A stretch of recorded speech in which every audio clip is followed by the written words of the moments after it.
Hello, it's Dana, and I thought for my second topic in PowerPoint today, I would work with animations. The animations is one of those do and don't topics because people use it completely wrong or completely right, but it is something that you definitely need to master if you give a lot of presentations. All right, so I have my slide here that I can use when I am teaching Excel Advanced, and at the very beginning of the day, I have my course objectives that I go over. So when I'm running my slideshow, I'll go ahead and just run it. When I'm running my slideshow and I advance it, you'll notice as the course objectives come up, it would basically all come up. So PowerPoint has a rule that's 6 by 6, that you shouldn't use more than 6 bullets or 6 words per bullet is kind of the rule of thumb. I always say 8 by 8. I have a little extra space there, but anything more, it's just too much data. So normally I just have talking points. So like my third bullet point is share and protect a workbook. So when I go into that, I'm like, okay, this is what sharing is. This is what protecting is. We'll protect a sheet. We'll protect a workbook. We'll protect the file itself. So I normally elaborate on that. But the problem is when you read the first bullet, everyone's reading the rest of the bullets and they're not focusing on you. And that's why you need animation. So what you need to have is you basically need to bring these bullets in one at a time so that you're just using the bullet as a talking point and that your audience can focus on you. All right, so how I'm going to do that is I'm going to select the box that has all of my bullets in it. And up here on the animations tab, if I go ahead and pull this down, there are 3 types of animation in PowerPoint. There are entrance, which means that originally it's not going to be on your slide and it is going to enter into your slide. And there's some that are really exciting and there's some that are just kind of boring. Like obviously bounce is exciting. Appear just kind of shows up on your screen. There are emphasis effects, which means you're going to see it on the screen originally, but when you hit your space bar or whatever you use to advance your slideshow, it will trigger that emphasis. And then lastly, there are exit effects. You basically want to take your animation and leave the screen. Now, in addition, there are motion paths. So sometimes instead of the way that PowerPoint brings it in, you may choose to bring in something along your own path. So this uses Bezier curves, and you can actually have your animation go along those lines, or what is known as motion paths. All right, I'm not going to get into motion paths. We're going to mainly focus on entrance effects. All right, so I'm just going to, for this first one, select a very subtle effect, which is fly in. And you can see they're coming in one at a time.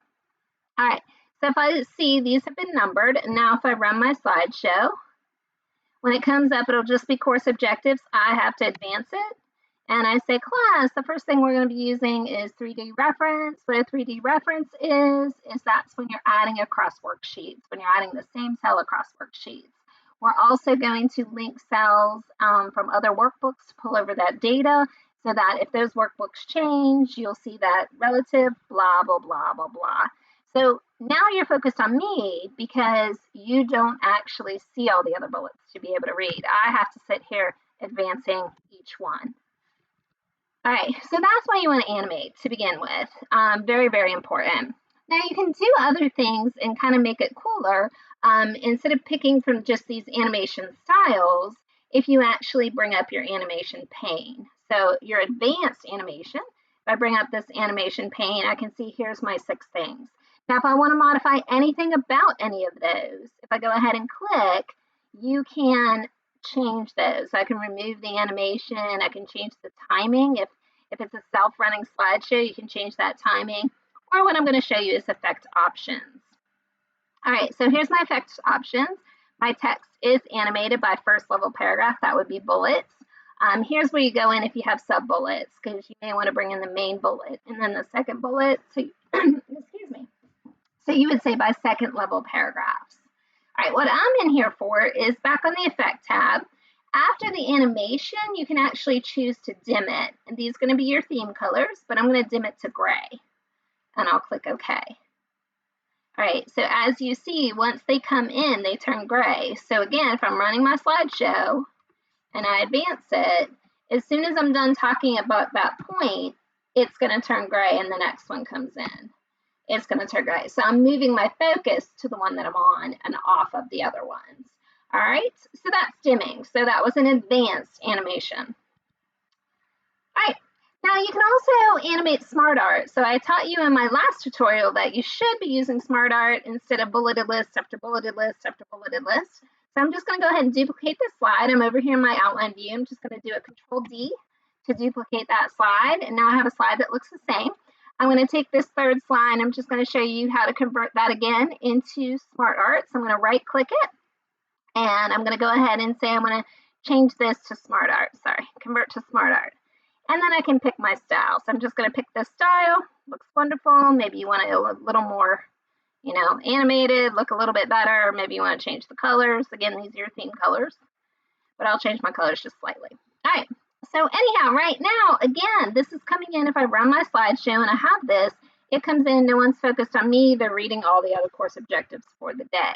All right, so I want to animate this as well. So on the animations, I'm going to go ahead and add an animation, and this time I'm just going to have it appear. But the problem is when I run my slideshow, it's not there, and the whole thing appears. Yuck. All right, so I definitely need this animation pane, which I turned on up here, because I only have one, and that's not what I'm looking for. So I'm going to go into my effect options, and on my Smart Art Animation tab, which used to say text animation when I was on this bulleted list, but in the Smart Art Animation, instead of grouping it as one object, I can go ahead and say bring this in one by one. You can do reverse order. That would start with what if analysis tools. But I'll go ahead and click OK, and now you see I have 6 of them. And if I go ahead and run it, now as I bring them in, there's my first talking point, second talking point, third talking point, and so on. I'm just advancing these. Pretty cool? All right, well, that's what I wanted to show you today is working with the animation pane. One last thing I want to do really quickly, even though I'm at the 6-minute mark, I'm going to paste in some pictures I had. Sometimes when you have bulleted lists, you have pictures that go along with them. So in this little example here, this bullet goes with this picture. So I just want to show you if I would animate that. So see how it's a 7, and this one's an 8, and so on. I'm going to go ahead and take this 7 and drag it up because that picture goes with this thing, and this picture right here goes with this thing. So I'm going to take that picture, my picture 8, and I'm going to drag it up because it goes right there. And then I want it to actually animate at the same time. I don't want to have to bring in my bullet and then bring in my picture. So I just want to quickly show you that I can take this picture and I can right click and I can say I want to start it with the previous. I'm going to take this picture and I'm going to start it with the previous. And now what's going to happen there, let me go ahead and let me just get rid of this picture because I didn't animate it. But let me go ahead and run it. And you see they come in together. One appears and one flies up.